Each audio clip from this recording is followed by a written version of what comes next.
Y2K and 90s trends, retaining brand loyalty, and nihilism in the consumer landscape. That and more on today's episode.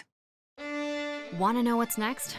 For over 2 decades, we've led the world's most influential brands to create the right products at the right time for tomorrow's consumer. This is WGSN's Client Questions Answered. Hello and welcome to the show where our experts from around the globe unpack your biggest challenges. I'm Carla Bazashi, CEO at WGSN. Let's get started. Our first question comes from a client asking, are Y2K and 90s trends still relevant for kids and tweens? For this, let's hear from Hannah Allen, WGSN's kidswear strategist based in London. Over to you, Hannah.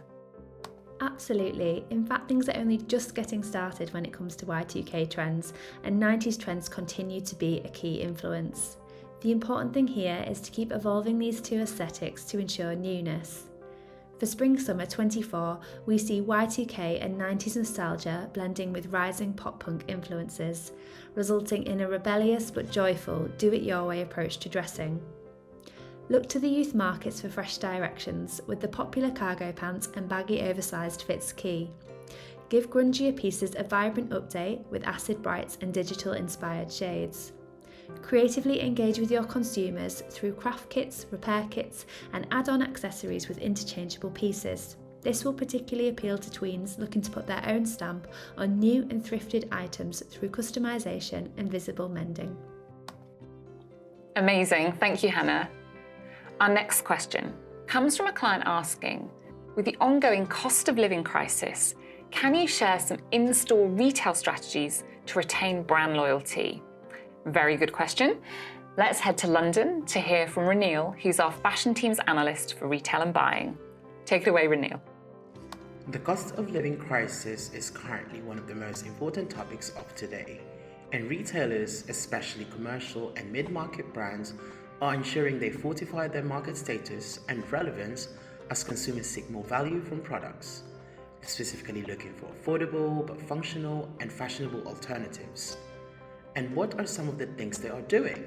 Specifically in store, we have seen an influx with retailers using more in-store signages, whether to describe a product, showcasing its material makeup, usually from a sustainability point of view, for transparency and how a piece can be versatile for different scenarios. Simple adjustments to visual merchandising strategies like increasing the usage of stylized mannequins are also noticeable for a highly visual and inviting experience. In terms of products, we're also noticing a quality over quantity mantra, whether focusing on their classic or bestseller pieces for familiarity, or releasing a permanent wardrobe capsule collections that only consist of essential and stable pieces. Now, looking forward for product updates, addition of practical properties, whether packable, modular, wrinkle-free, sweat-resistant, thermoregulating, cooling or heating qualities are areas of investment to make your product work harder for the consumers. Brilliant, thank you so much. And our final question for today comes from a client asking, how is nihilism shifting the consumer landscape?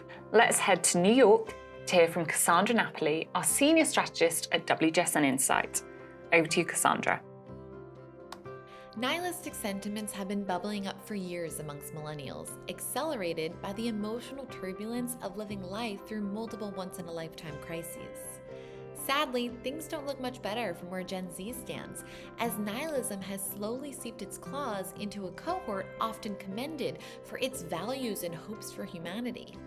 In fact, 23% of UK youth aged 16 to 25 say that they will never recover emotionally from the pandemic. Another study of 1,000 people, also aged 16 to 25, spread out across 10 nations, revealed that 56% believe humanity is doomed. So, how do these cohorts deal with the weight of the world on their shoulders? Well, many of them are leaning on digital media to cope collectively and to feel less alone.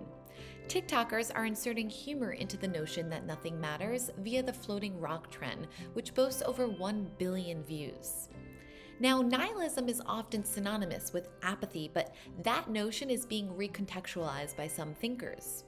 According to Wendy Seifert, who's an Australian-based writer and researcher, nihilism can be a launchpad for alternative forms of purpose, action, and happiness. In 2021, she authored The Sunny Nihilist, How a Meaningless Life Can Make You Truly Happy, which aims to shift the narrative of nihilism and reframe it around the pleasure of pointlessness.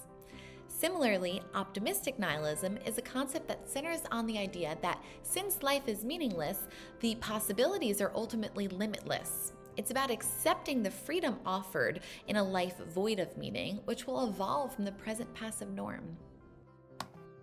Great stuff. Thanks, Cassandra.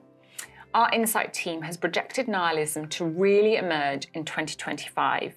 So if you'd like more information on how this might affect your brand, head over to WGSN.com.